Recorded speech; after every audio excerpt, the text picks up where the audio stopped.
घरकुलाच्या थकीत अनुदानासाठी चिखलीमध्ये बसपाने आमरण उपोषण सुरू केलं आहे।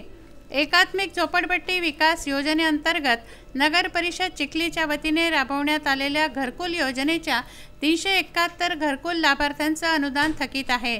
ते अनुदान मिळण्यासाठी व इतर मागण्यांसाठी बसपाच्या वतीने आमरण उपोषण करण्यात येत आहे।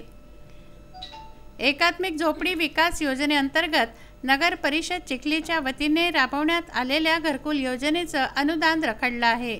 याबाबत वेळोवेळी निवेदनं, स्मरण निवेदनं, आमरण उपोषण, आत्मदहन, इशारा, ढोल बजाव आंदोलन, ताला ठोको आंदोलन करून देखील 371 थकीत लाभार्थ्यांना न्याय मिळालेला नाही।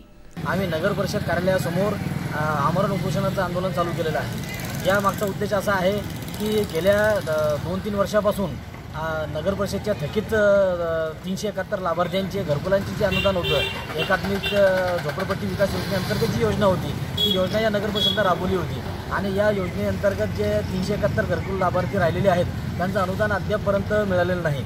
यासाठी बहुजन समाज पार्टीने या अगोदर भरपूर वेळा आंदोलन केलेले आहेत। जसे ढोल ताशा बजाव आंदोलन असेल, ढोल बजाव आंदोलन असेल, ताला ठोको आंदोलन असेल, आमरण उपोषण असेल, आत्मदहनाचा इशारा असेल आणि विविध प्रकारचे निवेदनं देऊन आम्ही यांना आतापर्यंत सूचना देण्याचं काम केलेलं आहे।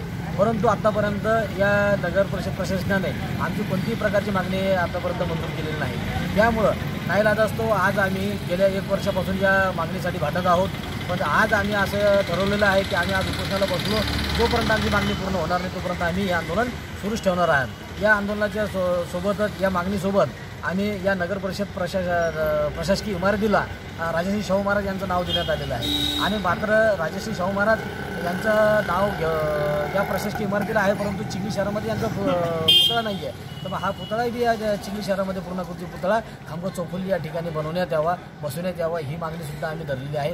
तसंच महाराष्ट्र शासनाकडून कोट्यवधी रुपयाचा निधी या रस्ते सौंदर्यीकरणासाठी आलेला आहे। ते शहरातले जे मुख्य रस्ते आहेत ते पण तात्काळ चांगल्या प्रकारे बनवण्यासाठी शासनानं पैसा दिलेला आहे, परंतु अद्यापर्यंत या रस्त्याचे काम निष्कृत दर्जाचे होताना दिसत आहे। त्यामुळे या दोन्ही मागण्यासुद्धा आम्ही या घरकुलाच्या मागणीसोबत समाविष्ट केलेल्या आहेत आणि ह्या जोपर्यंत आमच्या मागण्या पूर्ण होणार नाहीत तोपर्यंत आमचं आंदोलन हे चालूच राहील। तसंच नगर परिषद इमारतीला राजर्षी शाहू महाराजांचं नाव आहे, मात्र पुतळा नाही। तरी त्यांचा पूर्णाकृती पुतळा शहरातील मुख्य चौक खामगाव चौफुली येथे बसवण्यात यावा व चिखली शहरातील मुख्य रस्त्यांसाठी नगर परिषदेला कोट्यावधीचा निधी प्राप्त झाला असूनही कामाची सुरुवात सुद्धा झालेली आहे, मात्र सदर रस्त्याचे कामे मात्र संबंधित अधिकारी व कर्मचारी व ठेकेदार यांच्या माध्यमातून अंदाजपत्रकानुसार व टिकाऊ होताना दिसत नसल्याने ती दर्जेदार व्हावी या मागण्यासंदर्भात 28 नोव्हेंबरपासून बसपाने आमरण उपोषण सुरू केले आहे। मागण्या पूर्ण होईपर्यंत उपोषण सुरूच राहील असा इशारा बसपाचे जिल्हा प्रभारी प्रशांत डोंगरदिवे यांनी दिला आहे। प्रशांत खंडारे, विदर्भ न्यूज, बुलढाणा।